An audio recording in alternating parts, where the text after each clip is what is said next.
पैसे बचाने के लिए औरत ने सेकंड हैंड सोफा खरीदा। डिलीवरी वाले ने कहा यह सोफा बहुत भारी है, मगर औरत ने कहा क्योंकि इसकी क्वालिटी बहुत अच्छी है। औरत को सोफा बहुत पसंद आया। उसने कहा वो कितनी समझदार है, उसने ये सोफा सिर्फ 2 लाख रुपए में खरीद लिया। रात को सोने के लिए वो कमरे में गई, तभी अचानक सोफे से एक आदमी बाहर निकला। ये बहुत डरावना दृश्य है। उसने कमरे में झांक कर देखा, औरत सो रही है। अगले दिन जब औरत उठी, उसने पानी पीने के लिए ग्लास उठाया। उसने पाया कि ग्लास को किसी ने इस्तेमाल किया है, लेकिन उसे लगा शायद वो इसे धोना भूल गई होगी। फिर उसने देखा खाने का डब्बा भी खाली है। रात को औरत फिर सोने के लिए गई। इस बार भी आदमी सोफे से बाहर निकला और जाकर औरत को सोते हुए देखने लगा। अगले दिन औरत ने अपने कपड़े बदले और घर से बाहर खरीदारी के लिए निकल गई। आदमी इस बार भी सोफे से बाहर निकला, तभी अचानक औरत वापस घर में आ गई।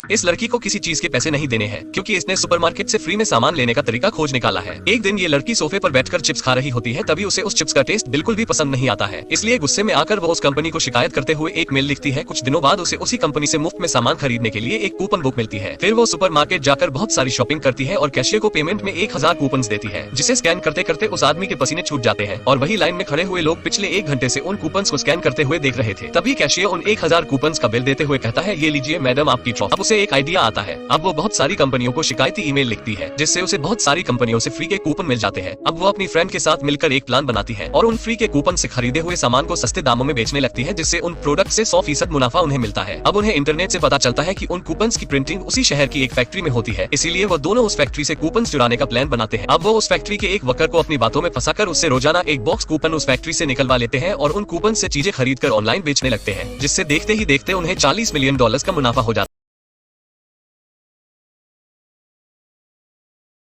इस लड़की को बेसमेंट में एक रहस्यमय चाबी मिलती है, जिसे घुमाने पर वो हर बार अपनी ओरिजिनल पोजीशन पर आ जाती है। अब वो लड़की चाबी की डायरेक्शन में जाने लगती, तभी उसे शीशे के कलर की रहस्यमय दीवार दिखाई देती है। फिर वो उस दीवार के बारे में अपने हस्बैंड को बताती है। उसका हस्बैंड उस चाबी से लॉक को खुलता है, तभी वो लड़की नोटिस करती है कि उसके हस्बैंड का हाथ दीवार के उस पार जा रहा है। तभी वो अपने हस्बैंड को पीछे खींच लेती है। अब ये दोनों बहुत डर जाते हैं और फिर ये लड़का अपना दिमाग चलाता है और एक बॉल पर अपना और अपनी पत्नी का नाम लिखकर उस बॉल को दीवार पर मारता है। तभी वो बॉल दीवार के अंदर गायब हो जाता है और फिर थोड़ी देर बाद वापस आ जाता है, लेकिन उस पर लिखा होता है कि तुम हम दोनों का नाम कैसे जानते हो। अभी उसका हस्बैंड अंदर का रहस्य जानने के लिए सिर्फ 5 मिनट का कहकर दीवार के अंदर चला जाता है, लेकिन 5 घंटे बीतने के बाद भी वह वापस नहीं आता है। तो ये लड़की भी दीवार के अंदर जाने का फैसला करती है। फिर वह जैसे ही दीवार के अंदर घुसती है तो उसे उसी के जैसा दिखने वाला घर और उसी की जैसी दिखने वाली एक लड़की दिखाई देती है, जो इसे देखकर डर कर भाग जाती है।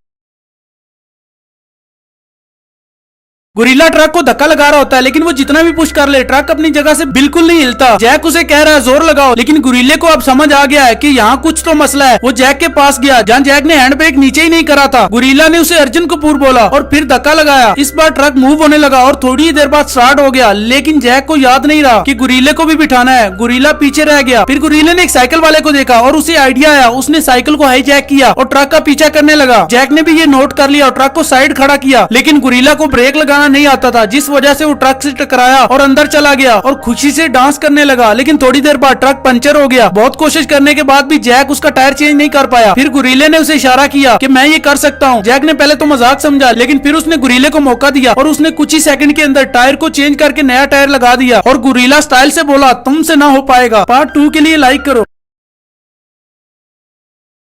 ये 2050 है। इलॉन मस्क की कंपनी ने एआई लड़कियां बना दी हैं जो सिंगल लौंडे और कुंवारे मर्दों के लिए हैं। ये हर वो काम कर सकती हैं और हर वो चीज कर सकती हैं जो तुम सोच सकते हो। और मजे की बात, ये नखरे भी नहीं करती। इस आदमी की पत्नी की डेथ हो गई थी। वो अपनी वाइफ की तरह की एक रोबोट बनवाता है, जिसमें उसकी यादें भी डलवाता है। वो इसे घर ले आता है। वो ये देखकर हैरान था कि ये उसकी वाइफ से भी ज्यादा सुंदर और परफेक्ट है। वो कुछ ही मिनटों के अंदर उसके सारे घर का काम कर देती है, सारे घर की सफाई कर देती है। और रात सोने से पहले वो माइकल से पूछती है कि उसे किसी चीज का मन हो रहा है। माइकल हाँ में जवाब देता है, जिसके बाद वो होता है जो मैं दिखा नहीं सकता। फिर माइकल अपनी हिम्मत से उसकी बैटरी लो कर देता है। वो खुद को चार्ज करने लगती है और चार्जिंग के दौरान माइकल की डेली रूटीन को ऑब्जर्व करती है। फिर उसकी वाइफ के कमरे में जाती है, जहाँ उसके कपड़े देखती है और उसके मेकअप को करने लगती है। ये तो कुछ भी नहीं है। पार्ट 2 के लिए बस लाइक करो।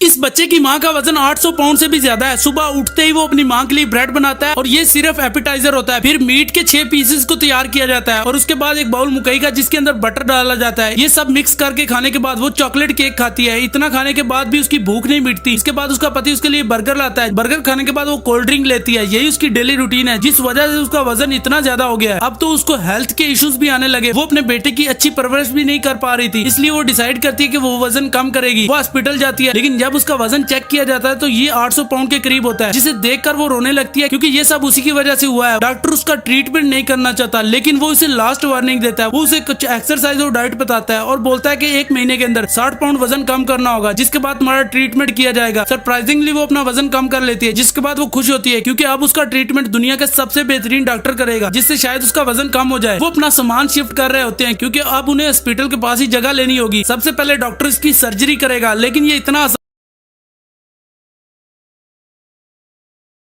यहाँ पर एक मोटा सा मॉन्स्टर होता है जो कि इस आदमी को अपनी तरफ खींचता है। वो आदमी का हाथ पकड़कर अपने पेट पर रखता है और फिर अपना दूसरा हाथ लेता है और नाखून से अपने पेट को काटने लगता है। ये देखकर आदमी डर जाता है। उस मॉन्स्टर को भी थोड़ा सा दर्द होता है। फिर वो अपना हाथ आदमी के गर्दन के पास ले जाता है और जोर से पकड़कर उसका मुंह खोल देता है और उस मॉन्स्टर ने अपने पेट से अंडा निकाला होता है जो कि उस आदमी के मुंह में डाल देता है। उस अंडे को खाते ही उस आदमी का पेट फूल जाता है। उसके बाद वो जानवर उसके हाथ की रस्सी काट देता है। रस्सी काटने के बाद आदमी समझ जाता है ये कोई अच्छा मॉन्स्टर है और मॉन्स्टर उसके पेट पर हाथ रखकर उसे इसकी हिफाजत करने को बोलता है और वहीं पर वो मॉन्स्टर मर जाता है। जिसके बाद आदमी घर जाता है और उसकी गर्लफ्रेंड उसे देखकर बोलती है कि तुम्हारी किसने बजा डाली।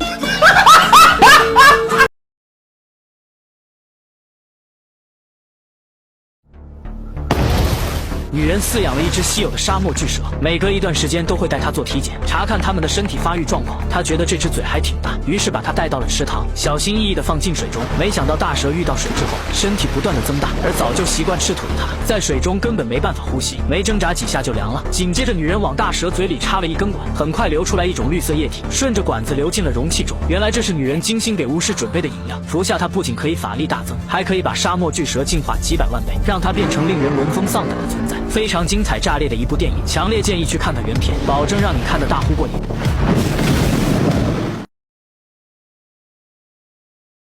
এই ছেলেটার মাথা হঠাৎই বেলুনের মতো হয়ে যায়, এমনকি তার বন্ধুর মাথা বেলুন হয়ে ফেটে যায়, যে কারণে তার খুবই ভয় হয়। আসলে ছেলেটা যখন এক্সাম দিতে ক্লাসে ঢুকে তখনই ম্যাডাম তাকে কোশ্চেন পেপার দিয়ে একটা টাইমার চালু করে দেয়। এরপর ছেলেটা কোশ্চেন দেখে বুঝতে পারে প্রশ্ন খুবই কঠিন। তখন সে বাকিদের দিকে তাকালে দেখে ক্লাসের সবারই মাথা বেলুন হয়ে যাচ্ছে, সাথে করে তার মাথাও বেলুন হয়েছে, যে কারণে সে বুঝে যায় তাকে খুব শান্ত হয়ে পরীক্ষা দিতে হবে। কিন্তু একটা আনসার দেওয়ার পরই তার পেন্সিল ভেঙে যায়, যে কারণে সে অপরজনের কাছে পেন্সিল চাইলে সেই ছেলের মাথার বেলুনটা বল হয়ে ফেটে যায়। এরপর ছেলেটা তার পেন্সিল লিখতে শুরু করলে আরেকজন তার আনসার দেখতে আসে, আর ছেলেটা তাকে বাধা দিতে গেলে তারও বেলুন ফেটে যায়। এরপর ছেলেটা আরো ভয় পেয়ে যায়, কেননা তার সময় খুবই কম, আর সময়ের মধ্যে উত্তর না দিতে পারলে তারও মাথা ফেটে যাবে। এর পরের পার্ট দেখতে প্লিজ লাইক করো।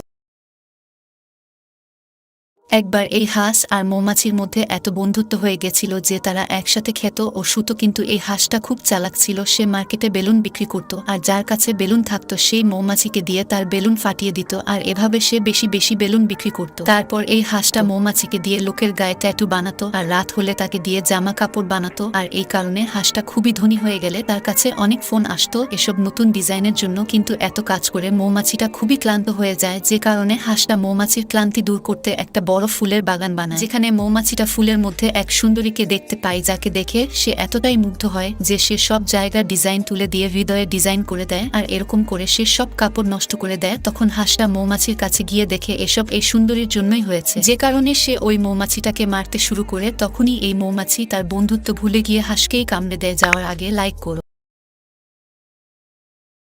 খাবার খাওয়ার সময় হঠাৎই এই দাদির আত্মা বেরিয়ে যায়, আর তার নাতি ওটাকে ঢোকানোর চেষ্টা করে, কিন্তু ওই আত্মাটা তাকে উড়িয়ে নিয়ে গিয়ে স্বর্গে রানীর কাছে চলে যায়, যেখানে ছেলেটা এই রানীর কাছে ওই আত্মা ফেরত চায়। আর এটা ছিল ছেলেটার 100 বার চাওয়া, যে কারণে রানী রেগে গিয়ে তার কান ধরে বলে এটাই তোমার শেষ সুযোগ। এই বলে শেষবারের জন্য তাকে আত্মা ফেরত দিলে দাদি আবার জীবিত হয়ে ওঠে, যার পর থেকে ছেলেটা দাদির খেয়াল রাখার জন্য সব সময় তার সাথে সাথে থাকতো, যে কারণে দাদির কোনো বিপদ এলে সব বাধা বিপত্তি দূর করে দিত। কিন্তু তখনই ছেলেটা রাস্তায় যাওয়ার সময় একটা ভিডিও গেমের দোকান দেখে আকর্ষিত হয়ে যায়। ঠিক তখনই একটা বোঝাই করা ট্রাক দাদির দিকে এগিয়ে আসে। এর নেক্সট পার্ট দেখতে লাইক